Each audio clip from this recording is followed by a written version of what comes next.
او د جګړې پای دی او زه د هیواد د ملي ګټو سرتیری او پالونکی یم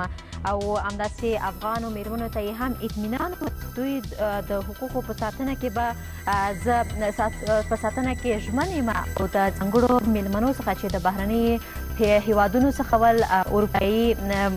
مېلمانه ول او د خیبر پښتونخوا میلمانه راغلي ول او دی هم دا چې په دې غونډه کې په لومړي ځل لپاره د غورځنګ غړي هم راغلي ول د دوی نه هم مننه وکړه ځکه چې د پښتونخوا نه د نورو کلونو کې هم د میلمانه راغلي وو خو دا ځل د پښتون ژغورنې د غورځنګ څخه په لومړي ځل میلمانه هم په یاده غونډه کې سربیره پر دې چې دوی په راتګ کې ډېرې ستونزو سره مخ شوي ول بیا هم راغلل او په یاد مراسم کې ګډون وکړ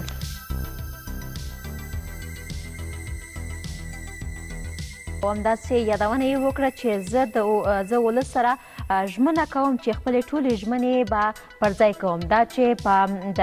د ټاکنو د مبارزې په برخه کې او یا هم د کمپایني دورې په برخه کې کومې ژمنې چې ولس سره کړې وې نن بیا هم یادونه وکړه چې خپلې ټولې ژمنې به پوره کوم او د سکاټ میلر څخه هم د دوامدارې همکارۍ په برخه کې هم مننه وکړه او یادونه یې هم وکړه چې ژر تر ژره به د سولې په خبرو کې مرکچي پلاوي ټاکل کیږي او دوی به د طالبانو سره د خبرو د